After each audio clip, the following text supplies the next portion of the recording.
através do testemunho de vida que nós temos para dar. Amém? E as pessoas, a Bíblia diz, para que as pessoas que estejam talvez fracas na fé, não venham a se perder, que elas voltem para o caminho do Senhor. Graças a Deus por isso. Então vamos lá no início. Eu gosto muito das 3 ministrações, eu gosto de começar pelo começo da Bíblia, lá em Gênesis, e buscar alguns pontos de Gênesis e dar introdução ali, a gente vai fazendo, vai correndo a história. E aqui a gente não pode fazer diferente, falando sobre o relacionamento com Deus, né? Nós fomos criados, isso eu tenho falado desde o início dos estudos sobre a comunhão, que todos nós, a raça humana, o ser humano, nós fomos criados para termos um relacionamento perfeito com o Pai. Amém? Essa é a forma que Deus desejou que o nosso relacionamento fosse com Ele. Afinal, Ele nos criou a sua imagem, conforme a sua semelhança, perfeitos. Adão e Eva foram criados exatamente como Deus queria que eles fossem, até nas moléculas. Deus definiu aonde que seria tudo, e eles estavam perfeitos para ter um relacionamento perfeito com Deus. E como a Bíblia define esse relacionamento perfeito? O que era esse relacionamento perfeito com o Pai, que foi desenhado por Ele? A Bíblia, dentro dela, ela traz uma luz para que a gente possa entender isso no nosso cotidiano. Ele traz essa parábola do casamento para explicar uma forma de relacionamento perfeito com o Pai, né? Ele traz a exemplificação bíblica do casamento. O casamento é a forma bíblica mais próxima de um relacionamento perfeito que nós teremos com o Pai.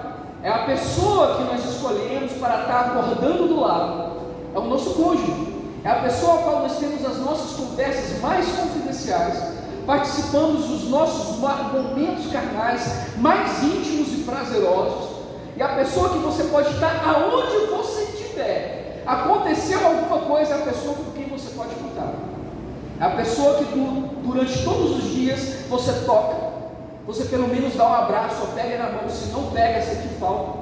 Se você não troca algumas conversas, quer dizer que algo não está bem.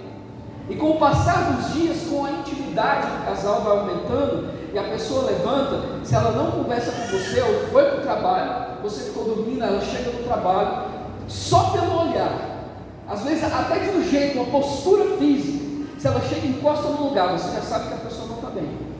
Não é verdade? A gente aprende a conhecer o nosso cônjuge ou a pessoa que convive com a gente. Isso é uma forma de relacionamento perfeito.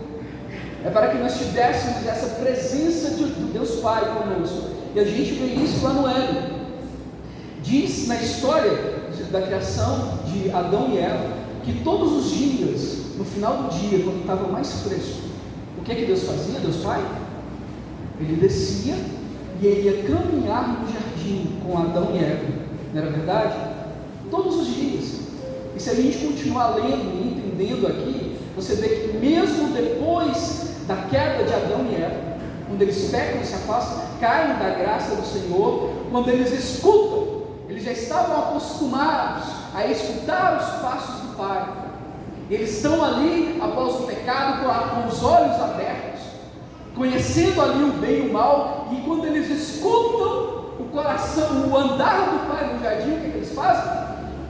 Eles correm e se escondem no mato, né?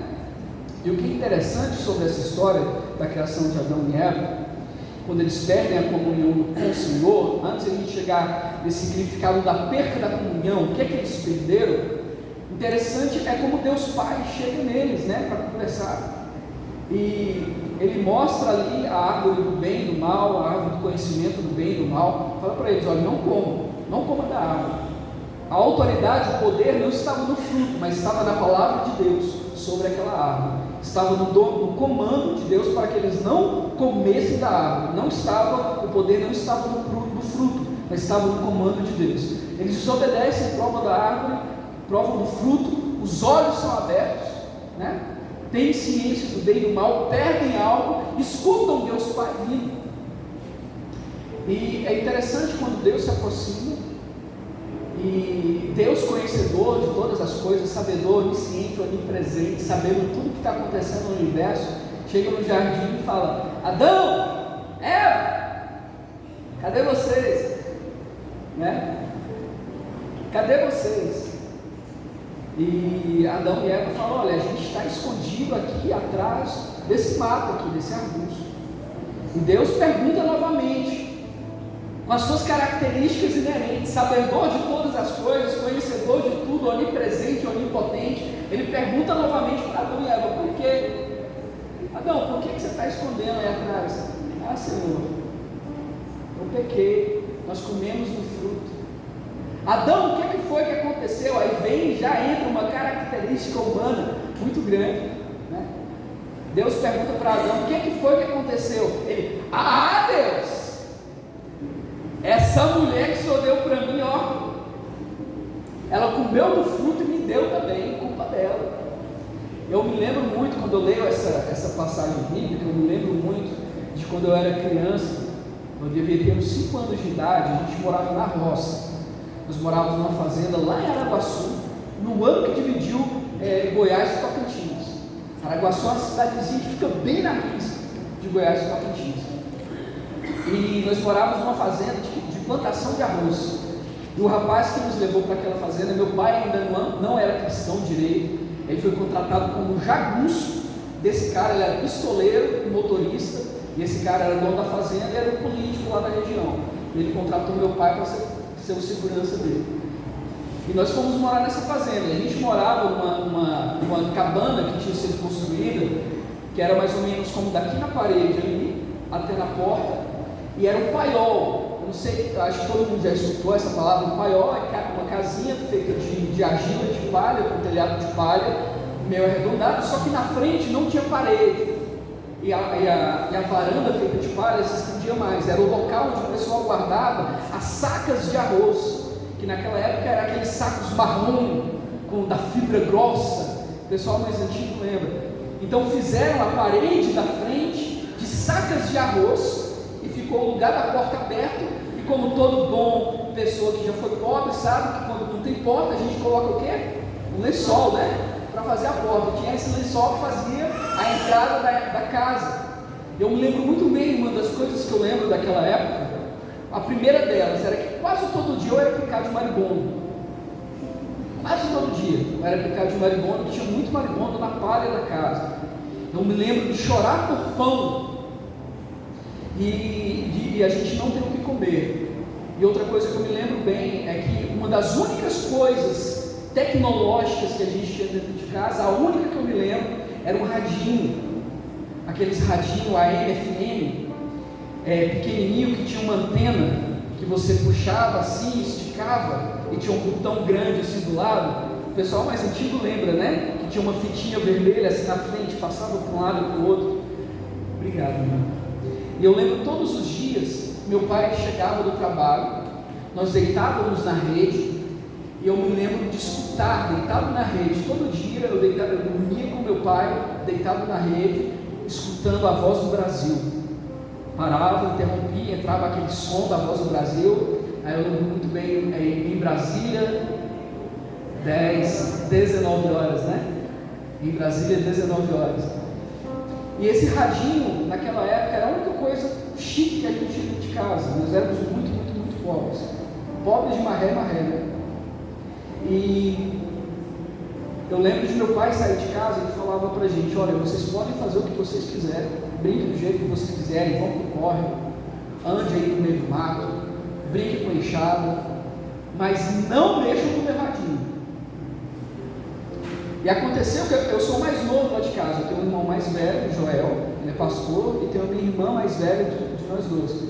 Eu lembro que certa feita o meu irmão pegou esse radinho para brincar, e ele deixou esse radinho cair, e o radinho quebrou. O plástico antigamente era aquele plástico duro que se batesse de canto quebrava e abria, né?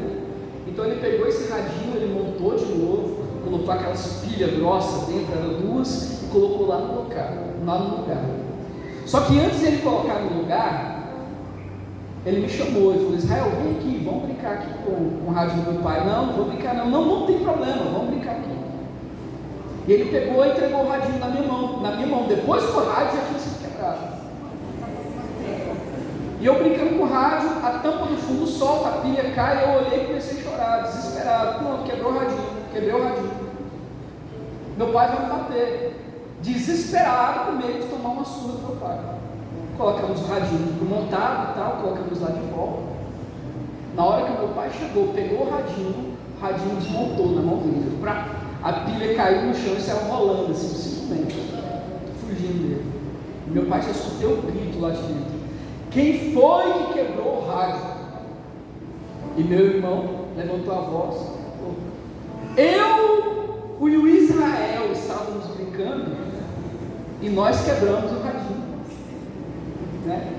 É uma coisa muito inerente da nossa condição humana, mesmo de criança, que quando a gente faz alguma coisa errada, a gente procura alguém para dividir a culpa, né?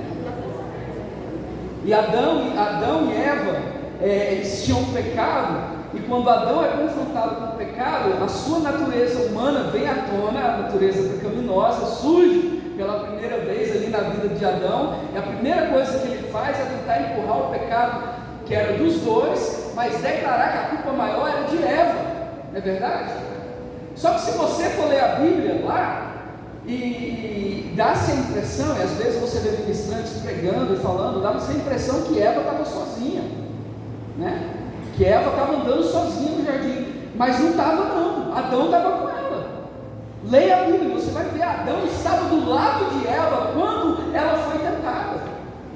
E o pior ainda é que era a incumbência que tinha sido dada sobre comer ou não comer da árvore do conhecimento do bem e do mal, tinha sido dado para Adão antes de Eva ter sido criada.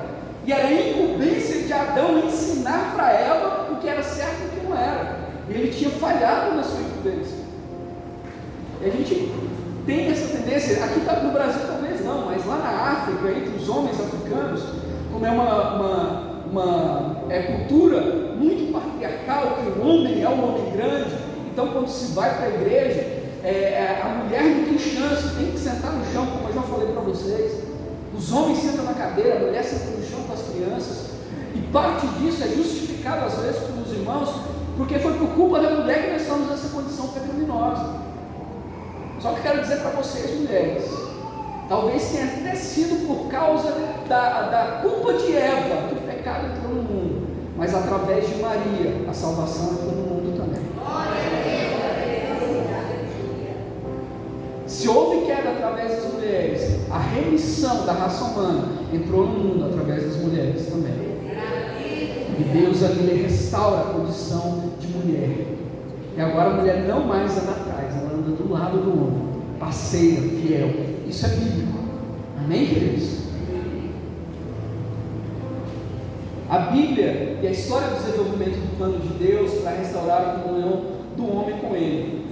Deus não deseja estar afastado do homem, e assim Ele providenciou através de Jesus Cristo o meio de um homem ser restaurado na comunhão do seu Criador. Não é verdade? Se você ler a Bíblia de capa a capa, a Bíblia inteira é relacionamento. Tudo na Bíblia é relacionamento. Se você não está entendendo o que você está lendo na Bíblia, coloque o seu óculos e fala: eu vou entender isso hoje, vou olhar para esse texto a partir do parâmetro do relacionamento. Começa a fazer sentido.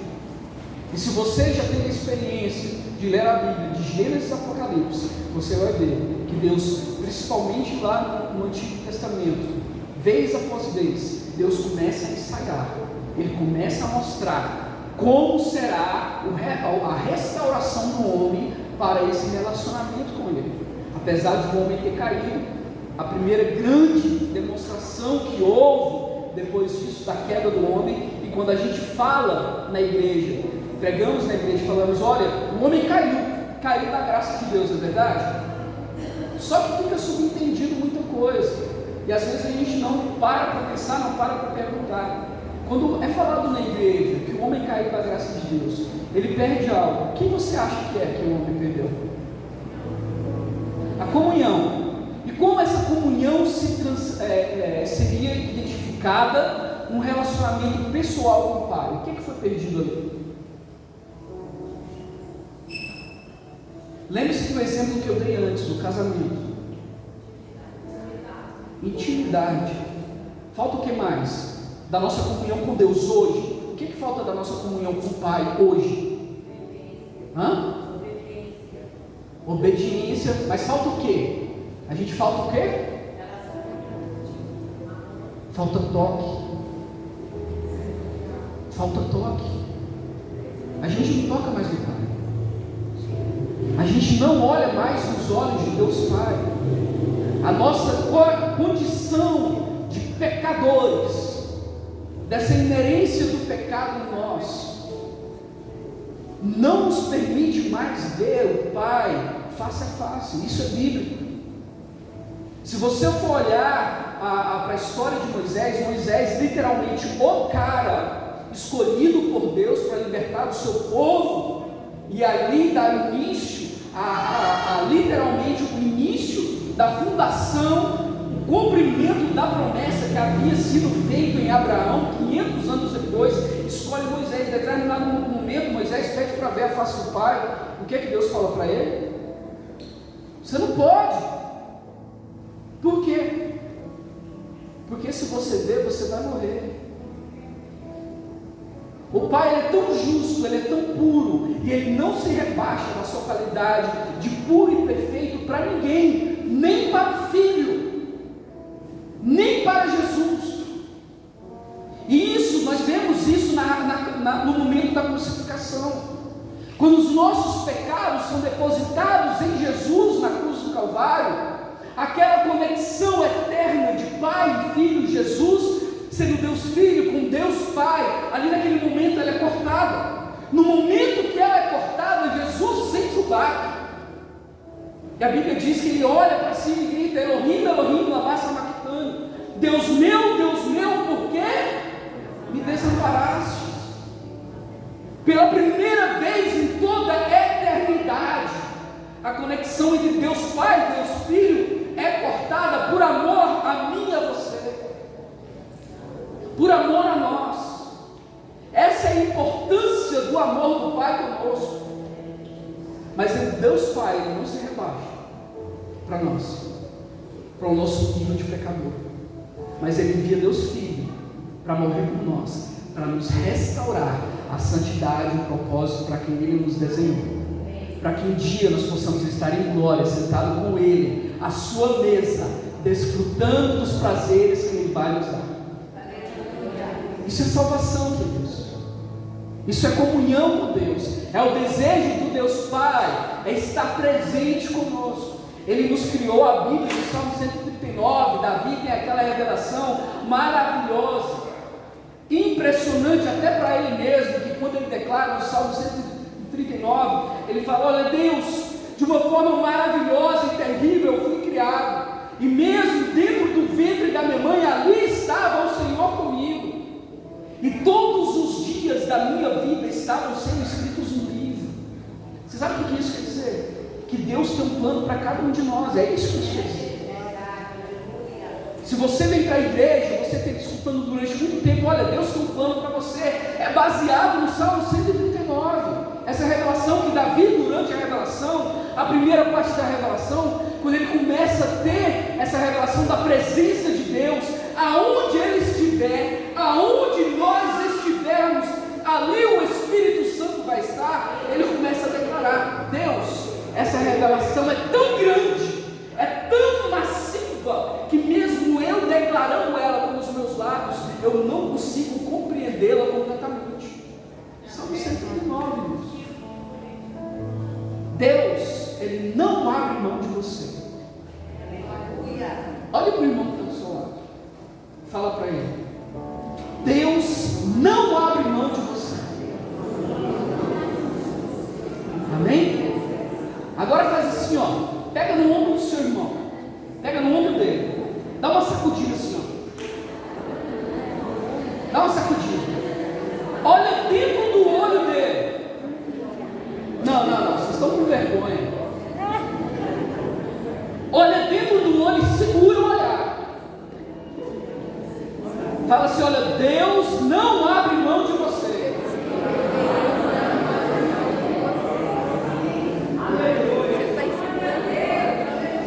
Glória a Deus. Você pode glorificar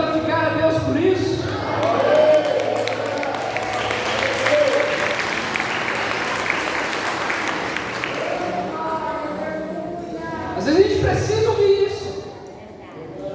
Às vezes nós precisamos ouvir isso. Deus não abre mão de você. Ele não abre mão de você. Não abre, não abre, não abre, não abre. A Bíblia diz assim, olha, nem altura, nem largura, nem profundidade, nem os meus pecados me afastarão do amor de Deus por mim. Não vai afastar. Deus te ama incondicionalmente e exatamente da forma que você é, não da forma dessa máscara que às vezes a gente coloca para apresentar na igreja ou para apresentar para outras pessoas. Não. Deus, Ele sabe exatamente quem você é por trás da sua máscara social. Ele sabe. Ele sabe dos seus pecados. Quando você está cometendo os seus pecados, o Espírito Santo está lá do seu lado, vendo o que está acontecendo, e Ele não te abandona, Ele não sai de perto de você. O que acontece é que nós, quanto mais nos pecamos, mais insensíveis nós nos tornamos à presença do Espírito Santo de Deus ao nosso lado. É isso que acontece. É isso que acontece. É como se fosse uma cicatriz. Muitas vezes é usado esse exemplo, que você corta num lugar, ela sara, a pele fica mais grossa. Você corta novamente, ela sara, a pele fica mais grossa. Você corta novamente, ela sara. Chega um determinado período de tempo que mesmo que você toque na cicatriz, você não sente mais nada. Você para de sentir. Assim às vezes são os nossos pecados, o pecadinho adotivo que nós levamos às vezes dentro. Nós viemos para a igreja, recebemos ministração depois de ministração. Olha, cristão, a vida de cristão tem que ser assim. A vida do crente tem que ser assim. Deus quer que você ande em santidade. Quem mentia não minta mais. Quem se prostituía não se prostitua mais. Quem está tendo relações fora do casamento, se case, se corrija. Quem está roubando, não roube mais. Quem fofoca, pare de fofocar. Quem quer brigão, se conserte, pare de ser brigão. Aí tem um pecadinho escondidinho que a gente fala, olha, esse aqui não, esse aqui tá bom, os outros só podem limpar, mas esse aqui é. Esse aqui ninguém vai ver, eu vou cobrir aqui debaixo do meu braço e ninguém vai ver. Tem uma história que diz que um homem estava construindo uma casa e ele não seguiu o parâmetro bíblico de construção, né? Que a Bíblia fala assim, olha, antes de você construir alguma casa, cheque as suas finanças para que o dinheiro não acabe no meio e você fique com a casa só metade construída, né? E ele estava construindo a casa, diz essa história, e o seu dinheiro acabou. E chegou um homem um homem se apresentou e falou, olha, eu sou o capiroto, sou o bichão. Capiroto é o capeta, tá, irmão? Logo, o negócio é o seguinte, eu sei que você está com dificuldade aí, e eu quero te ajudar. Eu vou financiar o restante da sua casa, está aqui o dinheiro. Falei, rapaz, mas eu não quero nada com você não. Ele falou, rapaz, eu também não quero muita coisa sua não, afinal você não tem nada para me oferecer que eu já não tenho. O cara ficou meio baqueado assim, ó, pensei que você queria minha alma. Eu falei, não quero nada de sua alma não, rapaz. Essa alma aí já é minha, faz tempo. Eu quero te ajudar a terminar a sua casa. A única coisa que eu quero, pega esse preguinho aqui, ó, e põe de trás da porta principal da sua casa. Na hora que você abrir a porta, você prega ele lá. Pendura nada, aquele preguinho é meu. Bom, o homem pegou o dinheiro, terminou de comprar os materiais de construção, mais dinheiro que ele precisava. Em vez de fazer o pé direito normal, fez o pé direito duplo, né, João? Igual lá na casa do João, o pé direito duplo, alto, sala, fresco, bonito. Terminou de construir a casa, foi lá e colocou um preguinho lá na parede, mas não custa nada. Colocou um preguinho, marcou com os amigos um churrasco, ligou para todo mundo, rapaz, domingão, churrascão, bora, partiu, viu? Bora, viu? O churrasco. Foi pro churrasco, na hora que começou a festa, todo mundo lá, quem chega? Bichão, chegou o capiroto lá, uma carniça, carregando uma carniça podre de uns 10 dias. Ele chegou lá, entrou dentro de casa, o cara começou a reclamar, rapaz, mas você não pode entrar com isso aqui agora não, tá? Estamos aí. Ele falou, não, eu não vou perturbar ninguém, eu só quero fazer uso do meu prédio. Abriu a porta, colocou a carniça pendurada no prédio e foi embora. Ele não sabia para mexer. Foi embora. Um pecadinho só que nós levamos como pecado de estimação, fede a nossa casa inteira. Fede tudo, irmão. Fede tudo. E o interessante é que às vezes a gente fala assim, olha, mas não é um pecado tão grande, ou esse é um pecado muito grande, quando a gente é um crente muito orgulhoso. Ixi, o irmão pecou grande demais, isso ali não vai funcionar não, isso ali, ó, já era, vai bater ponto lá no inferno aqui. Aí às vezes é só uma mentirinha e a pessoa para assim, não pecar, mas... Só que biblicamente não é por tamanho do pecado, não é por tamanho, mas é contra quem o pecado foi cometido. A importância é que o pecado foi cometido contra Deus, e Deus é perfeito, e a sua perfeição não permite comunhão entre pecado e perfeição. É impossível isso. Amém, queridos? É difícil? É. E a Bíblia diz, em alguns pontos bíblicos, nós vamos estar vendo aqui, eu vou passar mais rápido, que existem pontos da Bíblia, versículos bíblicos que falam, olha, Deus não exige que você saiba da Bíblia 100%. Não é uma exigência bíblica que você conheça 100% da palavra. Não é uma exigência bíblica que você seja 100% não pecador. Porque se você fosse capaz de passar pela vida sem ser pecador, sem pecar, não teria necessidade de Jesus ter vindo por nós. Mas a Bíblia fala, olha, que o pecado na vida de um cristão seja como um acidente, que não seja premeditado, que seja como um escorregão. Amém, queridos? Primeiro ponto, tenha confiança no Senhor. A base dessa confiança é a sabedoria que nos é transmitida pela palavra de Deus. Provérbios capítulo 2, versículo 6. Coloca para a gente aí, então. Quando esperamos confiantemente pelo Senhor e nele confiamos, sem nos estribarmos no nosso próprio conhecimento, Ele coloca os nossos pés sobre a rocha e firma os nossos passos nos seus caminhos. Deu certo? Provérbios 2, versículo 6.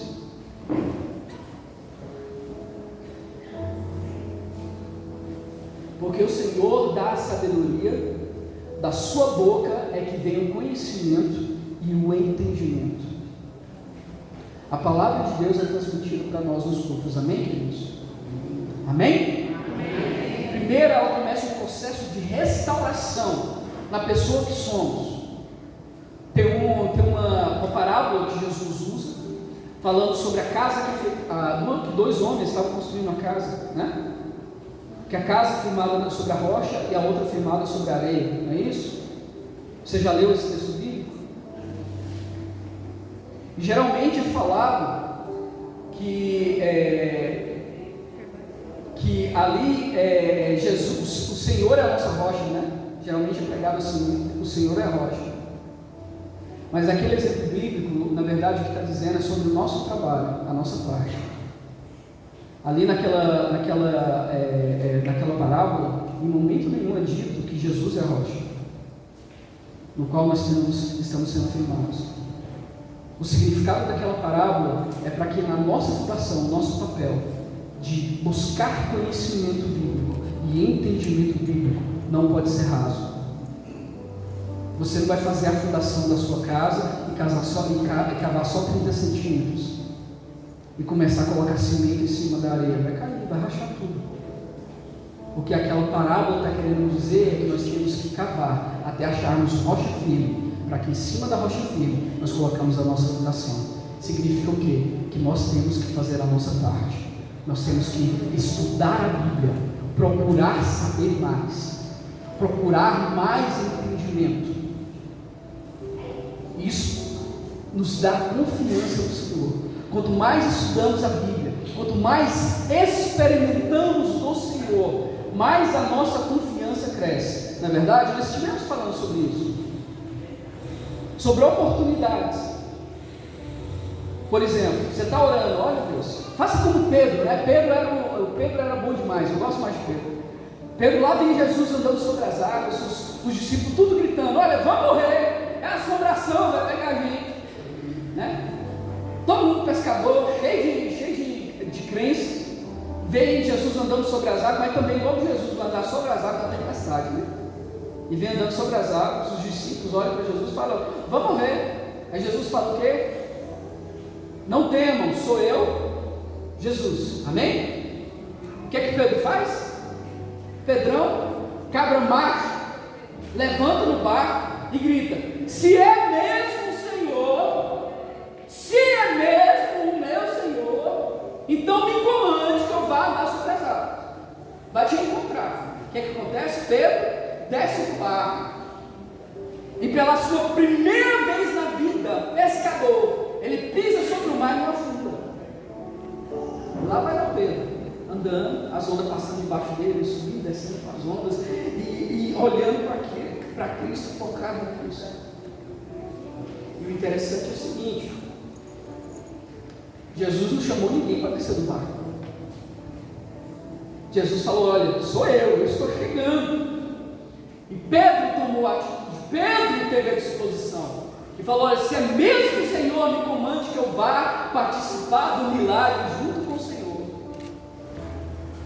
Essa é a nossa atitude de cristão que a gente deve ter. E às vezes Deus mostra alguém para a gente que está precisando de uma oração, não é verdade? Está precisando de uma oração, está precisando de uma ajuda. Ou você passa por alguém, o dedão da pessoa está ali, quebrado, está ali torto, ou está inchado, está vermelho. O Espírito Santo toca no seu coração: olha, vai lá orar por aquela pessoa. Vai lá orar por aquela pessoa. O que a gente faz? Como bom cristão, o que a gente faz? A gente vai lá orar? Não. A gente começa a falar o quê? Deus, confirma. Oh Deus, eu quero ir, mas confirma aí, Deus. Olha. Confirma aí comigo, Pai. Se é o Senhor mesmo falando. Só que a Bíblia também diz algo que às vezes como cristãos nós esquecemos. Nós não andamos por vista, nós andamos por fé. Você sabe o que isso significa? Quando Deus nos dá uma incumbência de fazer algo, a confirmação vai acontecer quando nós começarmos a andar e começarmos a nos dispor a fazer o que Ele mandou a gente fazer. Não antes. Não antes. Tem uma história que eu escutei lá no Malau que falava assim. Diz que tinha um missionário lá, um rapaz que ele recebeu a palavra do Senhor. Chegou um profeta para ele, um homem de Deus, falou para ele: olha, Deus está mostrando para você sair daqui de Bantai e lá para Buzus. Buzus é como se fosse daqui de Goiânia para ir lá para Palmas, em Tocantins, para você ir lá para Buzus. E ele estava orando por essa oportunidade, para que Deus o enviasse, cheio de desejo. Aí ele recebeu a palavra, Deus chamando ele para ir para pregar o Evangelho. Ele falou: graças a Deus, Deus ouviu minhas orações. Deus, agora a única coisa que falta para mim é um carro. O Senhor me dá um carro e eu vou. E começou a orar, fez campanha 3 meses, orando pelo carro, orando, jejuando. No final de 3 meses, nada do carro. E ele voltou no profeta que tinha dado a palavra para ele e falou: poxa, mas Deus me enviou para ir, eu só falei que faltava só o carro para mim. Ele falou: então deixa eu orar. Ele orando, o profeta terminou de orar e virou para ele e falou: meu irmão, não precisa ter mais não.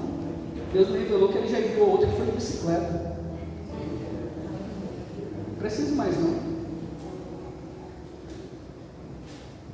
Nós só vamos participar dos milagres que Deus tem para nós a partir do momento que nós passamos a aceitar os pequenos desafios que Deus tem colocado na nossa frente. Comece a orar por pessoas, irmãos. Comece a orar e interceder por pessoas. Você foi afrontado na igreja, em vez de responder à afronta, ore por aquela pessoa. Bíblico.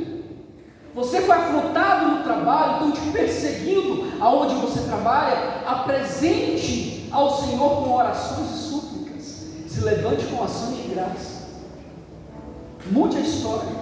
Aceite os desafios que Deus está dando a você. Eu quero ser uma pessoa de fé. Agora, no último dia do congresso aqui dos jovens, na segunda-feira, foi lindo, foi maravilhoso. Tinha um irmão ministrando lá a palavra do Senhor. Ele não tinha estômago por causa do câncer. Eles literalmente tiraram o seu estômago e fizeram uma ligação do esôfago com o intestino. estava magrinho. Algumas pessoas tocaram nele, puderam sentir os tubos, e Deus usou aquele homem profundamente. Até eu fui lá na frente, peguei na mão dele e falei, me dá minha bênção aqui, né? Eu estava lá em cima na arquibancada, falei, Deus, eu vou lá, eu vou pegar minha bênção lá, eu vou lá pegar na mão dele. Aí eu fiquei na batalha, lá em cima na arquibancada, eu fiquei na batalha, será que eu vou, será que eu não vou, será que eu vou chamar a atenção demais andando com essa bengala aqui, né? Todo mundo parar e olhar para mim. E o que me veio na memória foi Jacó, né? Jacó foi lá e batalhou com o anjo. Eu falei, eu estou batalhando comigo mesmo. Levantei, eu estava sentado fazer alguns minutos apertadinho ali. Na hora que eu levantei, meu joelho doeu. Eu falei, não vou sentar. Aí a irmã que estava do meu lado falou, o senhor quer passar, pastor? Eu falei, tá bom, vou passar. E comecei a andar e não parei, desci a escada, fui lá para frente onde o pessoal estava ministrando, aí tinha uns irmãos assim fazendo meio que a segurança, eu olhei para um, olhei para outro, fechei o olho e comecei a orar, graças a Deus. Na hora que o ministrante falou assim, olha, agora você vai olhar para a pessoa do lado, vai pegar na mão do profeta. Eu falei, para pegar na mão do profeta? Fui lá para frente, peguei na mão dele. Tá bom, pega na minha mão aqui, então. E ele orou por mim naquele momento. Então, o que eu quero dizer com isso, irmãos? Tem momentos de desafio que Deus nos dá, que a gente passa por confrontos espirituais, mentais nossos, que a gente tem que passar por cima deles para experimentar da bênção do Senhor, para experimentar o milagre do Senhor. A gente precisa ter essa confiança em Deus, de Ele se apresentar para a gente e falar, olha, João, sou eu, Deus. E você desafiar de volta, igual Pedro falar, se é mesmo o Senhor dizendo para me fazer, então me comande que eu vá. E qual é a resposta de Jesus? Vem, saia do barco, sai do seu barco, vem experimentar o milagre. É bom estar no barco. Geralmente essa mensagem remitida fala como o barco como as nossas zonas de conforto, né? Está tudo bem dentro do barco. Sai do barco, meu irmão, vai experimentar. Há alguns anos atrás eu estava lá no Malawi e a gente estava no final de semana de evangelismo. Tinha um caminhão antigo da Coca-Cola que a agência missionária tinha comprado, e nós convertemos a lateral desse caminhão em palco, que eu descia com umas cordas. Eu fiz um sistema de pulleys para descer na corda e tal, ficou lindo. E em cima nós colocamos uma tela de cinema e com um projetor pendurado por trás, projetando de trás para frente, umas caixas de som. Ficou bacana demais. Então a gente chegava nas vilas. Vila nunca teve água encanada, nunca teve televisão. E televisão não, nunca teve nem energia. A gente chegava no caminhão, botava uma tela de cinema de 5:7, colocava o filme de Jesus. Meu irmão, você iniciava assim, tinha umas 100 pessoas. Aí na hora que você terminava e acendia as luzes, eu não sabia de onde saía tanta gente, umas 500 pessoas, parece que ia brotando no meio do mato. O pessoal escutava, via a claridade e vinha. E naquele final de semana já tinha se convertido umas 300 pessoas. Nós fizemos evangelismo sexta, sábado e domingo. E na segunda-feira nós iríamos voltar para casa. Eu me lembro no sábado à noite, todos os dias a gente estava revezando, e no sábado à noite eu estava na liderança da oração após a apresentação do filme de Jesus. E por esses dias eu estava orando, porque lá na África, quando você fala, olha, Deus é bom, sara, cura e liberta, da mesma intensidade que as pessoas acreditam em espíritos e fazem sacrifícios a espíritos, quando eles se convertem para Deus, a mesma intensidade de fé é a que eles veem. Então se você fala, olha, eu vou orar por você e você vai ser curado, ele vai para você orar por ele e ele não vai arredar o pé da oração enquanto ele não ser curado. Isso é um desafio muito grande. Eu estava orando ao Senhor, eu falei, Deus, eu já orei por muita gente com malária, já orei por muita gente com dor de cabeça, muita gente com febre, que você ora pela pessoa e pergunta, como é que você está sentindo? Eu só estou sentindo muito bem. Ore de novo, depois da oração pergunta, como é que você está sentindo? Eu estou sentindo melhor, então vamos terminar a obra. Ore de novo. Você fala, olha, agora eu estou bom. Só que eu tinha orado por várias pessoas assim, eu falei, Deus, eu quero agora não simplesmente só acreditar no que as pessoas estão me dizendo. Eu quero ver o teu milagre na ação. E a gente estava orando em cima do caminhão, E um rapaz veio, ora por mim, pastor, ora por mim. E eu pedi para que ele subisse no palco. Aí veio mais umas 3 pessoas, levantaram ele, subiram ele assim no palco. Ele estava com o joelho deslocado. Ele estava jogando bola e tomou uma entrada muito grande. E a rótula dele, a patela, estava para o lado aqui, totalmente fora do lugar. E aí eu chamei mais 2 pessoas lá, falei, põe a mão aqui, eu vou pôr a mão na frente, no joelho. Eu falei, olha Deus, eu não vou orar por ele, vou conversar com esse joelho aqui. Eu comecei a orar em português. Todo mundo orando de gel, em inglês. Eu comecei a orar em português.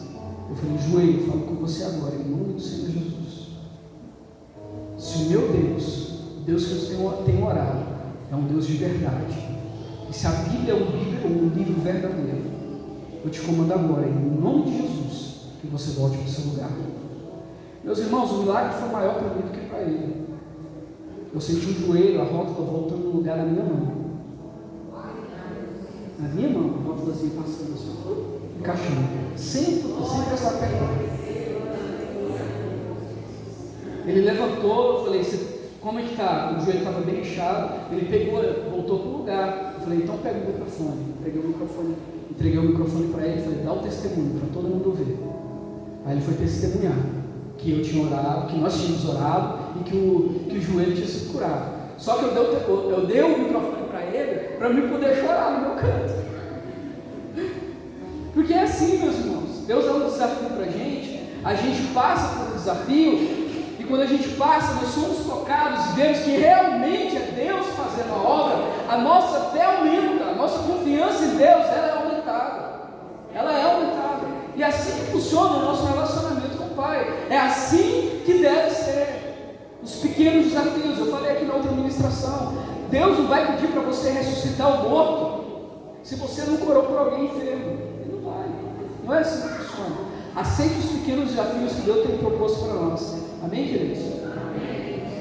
Segundo ponto, seja submisso ao Deus soberano. Fala assim, reconhecer a Deus em todos os seus caminhos.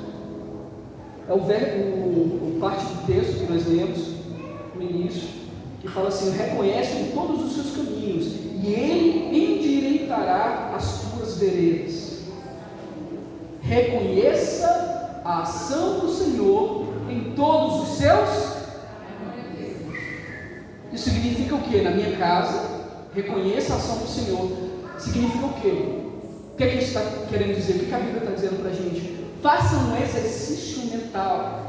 Saia das atividades costumeiras e comece a analisar por uma ótica espiritual o que Deus tem feito na sua vida, aonde você tem passado e o que Deus tem feito na vida das pessoas, por que você tem passado lá.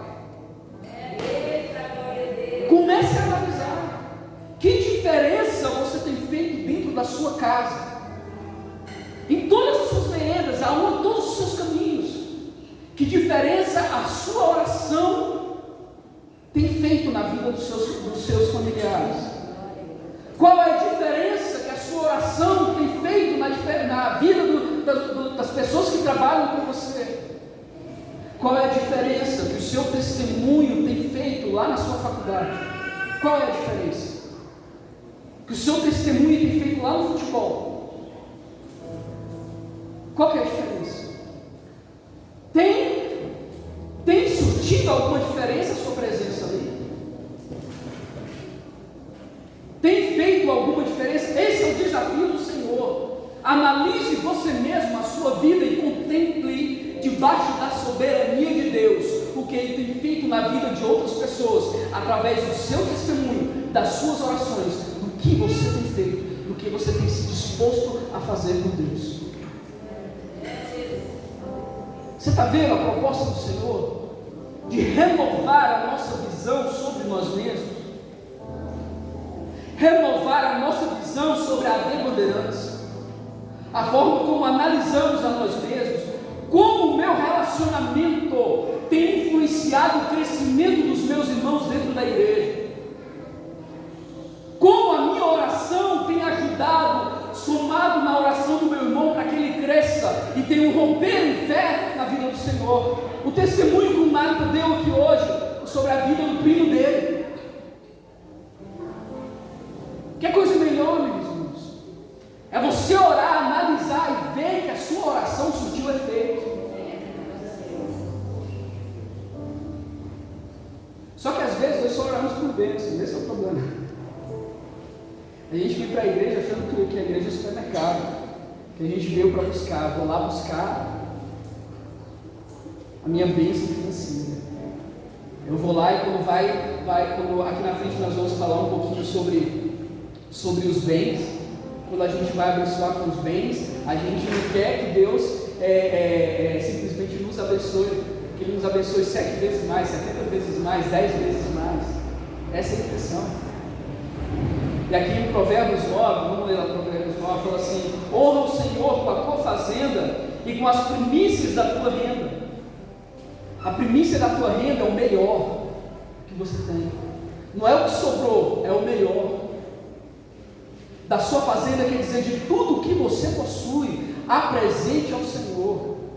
Lá no Malawi, quando nós tínhamos o Big Sunday, que aqui no Brasil é chamado de culto de Santa Ceia, que era onde as pessoas iam levar sua oferta alçada, ia dar o seu dízimo, tinha gente que vinha para a igreja com 2 tomates na mão, meu irmão.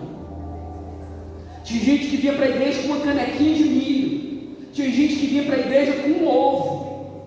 Tinha gente que vinha para a igreja com um frango debaixo do braço e depois entregava para o pastor.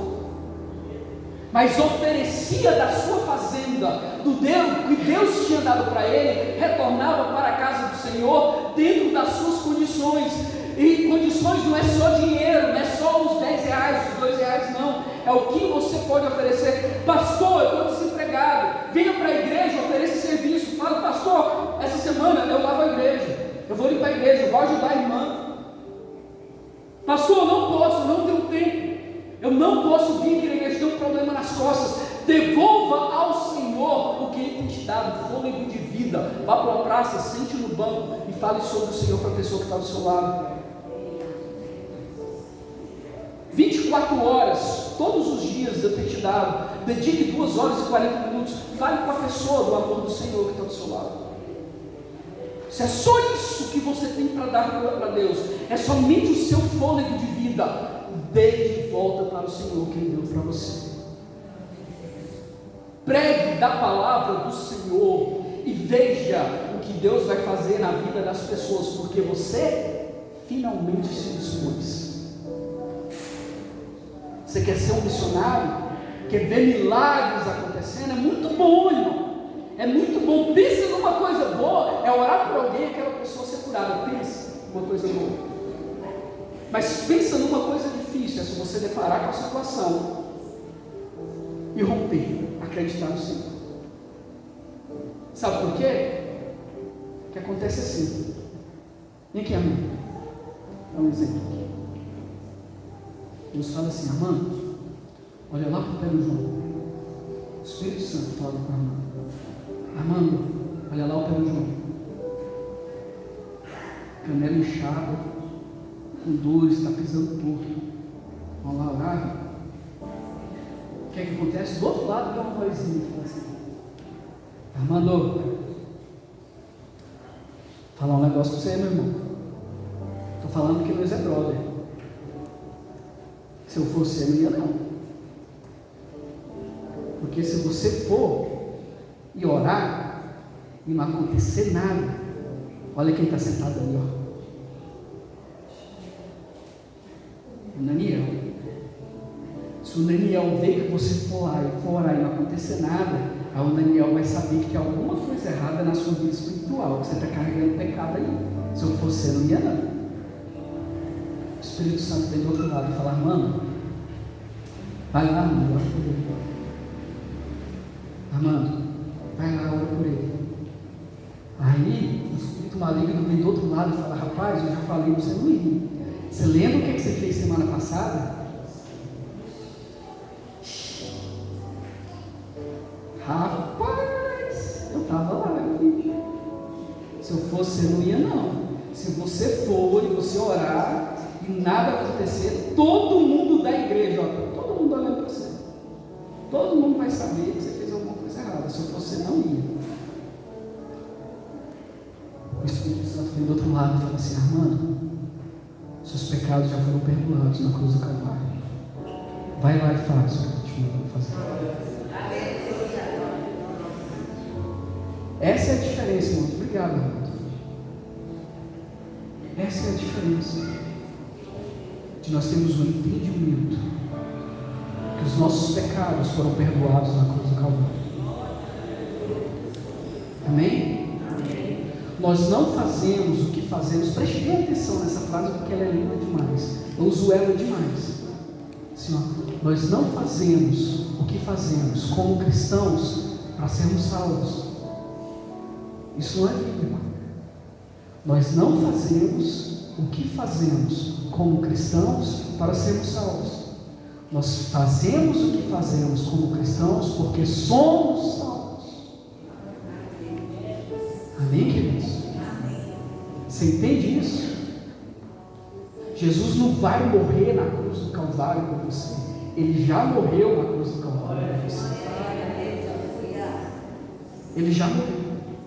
O temor do Senhor, do que a Bíblia fala, tá? Apesar de que essa palavra temor em português ela se refere a medo, no original significa respeito. O respeito ao Senhor é o princípio da sabedoria. Isso significa o quê? Você saber que Jesus deu a sua vida por nós na cruz do Calvário, e que, como Paulo disse, tome sobre você essa palavra de Paulo, que Paulo disse: olha, não mais vivo eu, mas Cristo vive. Diga assim, põe a mão na sua cabeça e fala comigo. Não mais vivo eu, mas Cristo vive em mim. Cristo vive aí, mano? Cristo está vivendo aí em você? Porque teve algumas pessoas que eu falei: olha, põe a mão na sua cabeça e fala para você mesmo. A pessoa ficou assim. Olha, saiba que Jesus morreu na cruz do Calvário por você. Ele não abre mão de você. Amém? Apresente ao Senhor o melhor que você tem para dar. O melhor que você tem para dar é sua voz. Amém. Graças a Deus. Você pode dar uma oferta alçada ao Senhor. Oferte ao Senhor. Os bancos que você está sentado foram comprados na igreja pela sua oferta. O som que você está ouvindo foram comprados por causa do seu dízimo, da sua oferta. É bom vir para a casa do Senhor, temos uma cadeira confortável. É bom. Mas para isso nós precisamos da nossa oferta alçada ao Senhor. Amém, queridos? O jantar que nós vamos estar tendo hoje, parte foi financiado pela oferta de vocês, que foi tirado do caixa da igreja. Parte foram ofertados por irmãos da igreja em forma de alimento. Ofereça ao Senhor. Em Amós, acho que é Amós 3, fala: olha, tome isso como desafio. Oferte ao Senhor e lance o desafio, que você vai ver que você vai receber mais. Só que você tem que lançar esse desafio com sabedoria. Tá, irmãos? Eu quero ensinar algo para você hoje, como igreja. O ponto da bênção, todas as vezes que Deus abençoa a sua igreja, seja ela financeiramente ou espiritualmente, o ponto da bênção nunca é a bênção. Pastor, eu não entendi. O ponto da bênção nunca é a bênção. Deixa eu explicar para você rapidinho. Pedro passou a noite, virou a noite pescando. Jesus chega, a multidão seguindo, ele pega o barco emprestado no início, depois despede a multidão, fala para Pedro: Pedro, vamos pescar de novo. Pedro, obedecendo a Jesus, não porque era Jesus filho de Deus, mas porque era Jesus um dos profetas, um dos rabis, ele fala: mestre, porque o senhor está mandando, eu vou. Eles vão, pegam, jogam as redes, vem tanto peixe, que tem que chamar Tiago no outro barco. Fala: Tiago, vamos encher os barcos aqui. Enche os barcos de peixe, voltam. A Bíblia fala que o barco estava quase afundando, de tão cheio de peixes que estava no barco. Pesado. Pedro, naquele momento, era a segunda vez que Pedro tinha um encontro com Jesus. Pedro olha para Jesus somente na segunda vez. Depois que o milagre é feito, que a bênção é dada, ele olha para Cristo e vê que aquele mestre não é somente mais um mestre, como todos os outros mestres que ele está acostumado a ver desde que ele era pequeno. Ele olha para aquele homem e vê: tem realmente algo diferente na palavra que esse homem fala. E ele falou: Deus, ô Jesus, eu não sou digno nem de estar na sua presença. E Jesus fala para ele: Pedro, em outras palavras, eu estou aqui parafraseando, ele fala assim: Pedro, você não só é digno, como você vai me seguir a partir de hoje. Aí o que acontece? O que a Bíblia diz lá? Que eles chegam na margem e Pedro faz o que com as suas redes? Ele faz o que? Ele larga as suas redes e começa a seguir a Jesus. Algumas traduções falam que imediatamente ele larga as suas redes e começa a seguir a Jesus. Amém? Você entendeu? Não? Deixa eu explicar. Com a pergunta eu vou te explicar esse texto. E os peixes? E os peixes? Jesus acabou de fazer um milagre para que Pedro visse que o relacionamento com ele era mais importante do que a bênção. Pedro entendeu. Ele largou a bênção para trás e seguiu Jesus. Você está entendendo? Quando você ora e Deus te abençoe, você está orando pelo carro, Deus te abençoa com o carro, você está orando pelo seu almoço, Deus te abençoa com o seu almoço, dá uma resposta de oração para você. O ponto não é a resposta de oração, não é a bênção, não é o copo d'água. O ponto que Deus está querendo fazer com a bênção que Ele está te dando é: meu filho, quando você ora, eu escuto o que você está dizendo. Quando você fala comigo, o papai está escutando, e o amor do papai cobre você e garante a você o que você está pedindo. Por isso que a Bíblia diz muitas vezes: oramos e não recebemos porque não sabemos como pedir. O nosso foco está na bênção, não está no relacionamento. Sem relacionamento não tem bênção. Não adianta, Deus não é bobo. Não adianta você vir para a igreja e falar: olha, eu vou dar uma oferta alçada de 50% do meu salário, porque eu estou querendo 10 mil reais para comprar um carro. Meu irmão, você só vai dar seu dinheiro para a igreja, só isso que vai acontecer. O ponto é o relacionamento. Esse é o propósito pelo qual fomos criados, amém? Diga assim bem alto: eu fui criado para relacionamento. Aleluia. Louvado e exaltado é o nome do Senhor. E mantenha, o último ponto é manter uma vida disciplinada na presença do Senhor. Estabeleça seu horário de oração, estabeleça seu horário de leitura bíblica. Faça sua leitura bíblica diária. Agora nós estamos aí no início de um ano, está se aproximando aí, 3 meses, a gente já está chegando lá. E a igreja inteira, nós vamos entrar num propósito de leitura bíblica de um ano. Eu vou estar entregando aqui os livretinhos, um papelzinho impresso, para que você possa acompanhar a sua leitura bíblica, para que você leia a Bíblia talvez pela primeira vez, por inteiro, durante um ano. Amém, queridos? Amém. Estabeleça propósito diante do Senhor. Relógios de oração, nós vamos fazer mais relógios de oração aqui na igreja, para crescimento espiritual, para mudança de caráter, para mudança de vida. Pastor, vamos fazer uma campanha de 7 semanas aí, 7 cultos, para bênção financeira. Me desculpe, irmão, não vou fazer não. Agora, se você quiser vir para a igreja e fazer: pastor, vamos fazer uma campanha de 7 quinta-feiras, ano que vem, vamos fazer uma campanha de 7 quinta-feiras, para que o Espírito Santo faça despertar em mim os dons espirituais que Ele vai me dar de acordo segundo o propósito dele, que a Bíblia diz. Vamos fazer, pastor? Eu vou estar com você aqui, orando com você do seu lado, para que você cresça espiritualmente e amadureça na fé, para que você possa receber o leite que a Bíblia dá, mas que você possa amadurecer na fé, para que nós possamos juntos comer a carne espiritual que a Bíblia nos revela também. Chega, meus irmãos, chega de vivermos, estarmos acostumados, estarmos tranquilos com o patamar que a gente se encontra espiritualmente. Chega. Deus quer mais para nós, Deus tem mais para nós, Deus tem mais para mim, para você. Ele tem mais. A palavra do Senhor diz que ela se revela a cada manhã. Tem um livro que eu li há algum tempo atrás, da Rebecca Brown, um livro sobre libertação, e ela descreve as visões que ela teve no Espírito Santo, que nas primeiras visões ela olhava para Deus, para o Espírito Santo, e via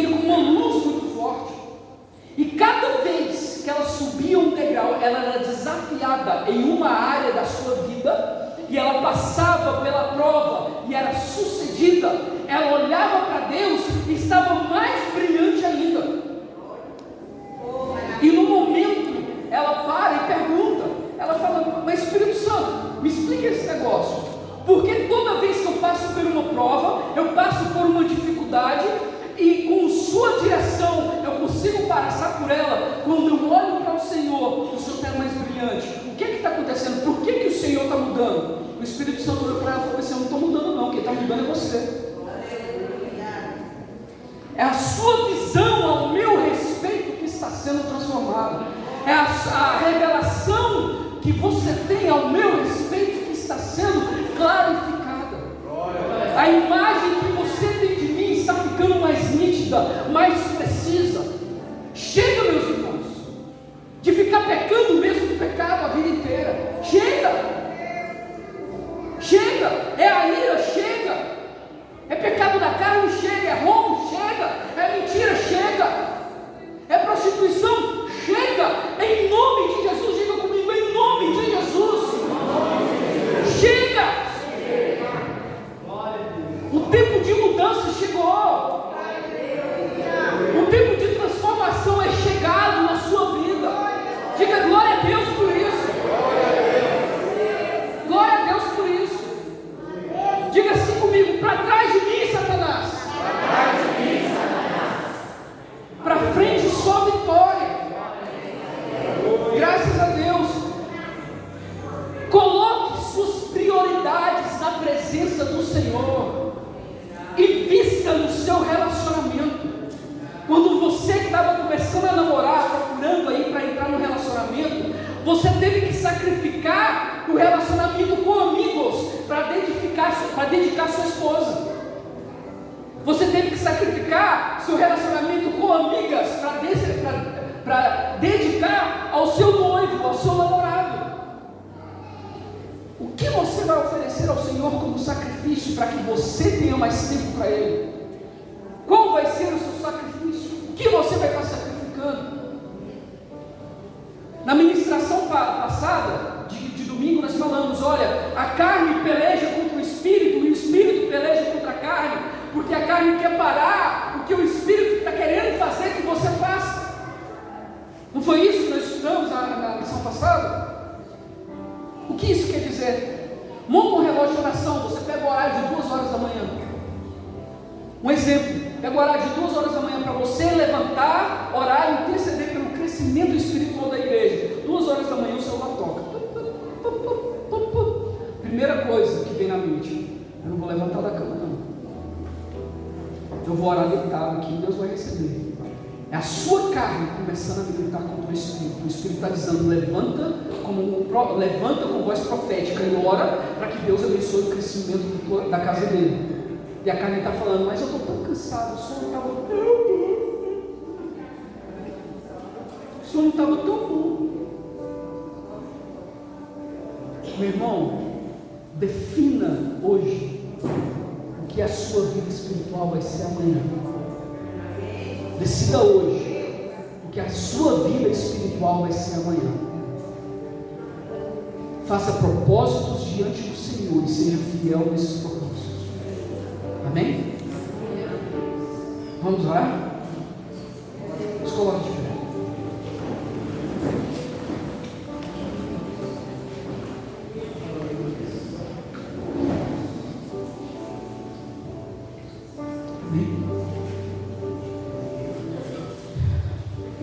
Deus, nós nos apresentamos ao Senhor como igreja, sedentes do Senhor, sedentes de transformação. Senhor, somos falhos em muitas áreas, fracos em outras, e o Senhor sabe muito bem, melhor do que nós, as nossas áreas de dificuldade, as falhas que somos, as falhas do nosso caráter. Pai, mas a Bíblia nos garante que mesmo assim o Senhor nos ama, mesmo assim o Senhor morreu por nós. E sabendo que mesmo assim o Senhor morreu por nós, hoje como igreja, a The Bandeirantes, os nossos visitantes, os nossos amigos que estão aqui dentro, nós queremos levantar a nossa voz em oração e dizer ao Senhor: por favor, nos dê força para assumirmos um compromisso diferenciado com o Senhor. Pai, nós não queremos viver de oba-oba, nós não queremos viver só de manifestações espirituais, mas queremos ter um relacionamento primário com o Senhor, um relacionamento de verdade, no nosso íntimo, aonde nós formos, que através da nossa vida, que através do nosso modo de falar, das palavras que falamos, da forma como andamos, do testemunho que daremos, que pessoas possam se achegar ao Senhor. Pai, nos ajude para que possamos orar a oração que Davi fez, que o Senhor transforme a nossa vida de glória em glória, até que nós sejamos um espelho da tua face, que as pessoas ao olhar para nós, elas não contemplem mais a nossa face, mas contemplem a face do Senhor em nós. Pai, abençoa o teu povo que está sedento de ti. E enquanto a ti, Satanás, nós quebramos agora pela autoridade do nome do Senhor Jesus toda corrente, todo laço, toda palavra maldita que foi expressa contra o teu povo. Nós quebramos e anulamos e apresentamos isso ao Senhor Jesus. Espírito Santo de Deus, traga transformação de vida, transformação de caráter. Pai, como Moisés orou, que a gente não vai dar mais nenhum passo se o Senhor não estiver conosco. Mas nós não queremos ficar parados, a gente quer andar e quer correr. Que o Senhor possa estar guiando os nossos passos, indo na frente, literalmente abrindo os caminhos, anulando as forças de Satanás. Pai, eu oro também aqui para os nossos irmãos que estão em casa, que o Senhor os fortaleça, faça que eles se despertem novamente. Pai, coloque lá, plante lá hoje no coração deles fome e sede de ti, que a fome e sede de ti seja maior do que a sede pela televisão. Pai, mude o nosso caráter, mude a nossa forma de pensar sobre nós mesmos. Abra os nossos olhos espirituais para que possamos ver a bênção que os nossos irmãos têm sido sobre nós. Em nome de Jesus, assim nós oramos. Amém. Sai do seu lugar, pegue na mão do irmão na fileira aqui. Vamos fazer aquela corrente grandona. Todo mundo, vai lá.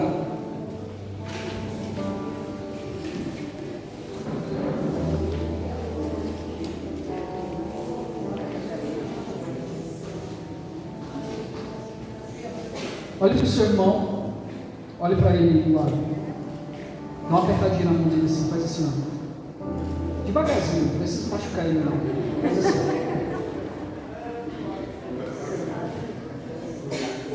Olha para ele e fala assim: chega,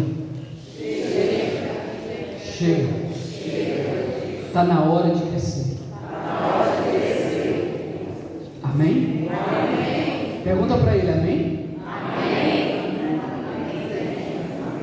Amém, irmãos? Amém?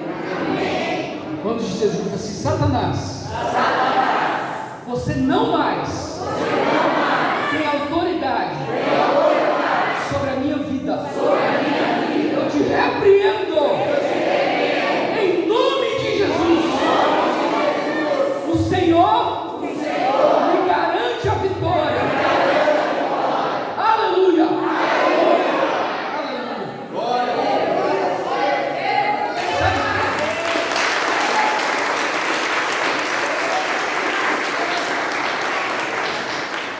Sabe aquele glória que a gente deu no outro dia?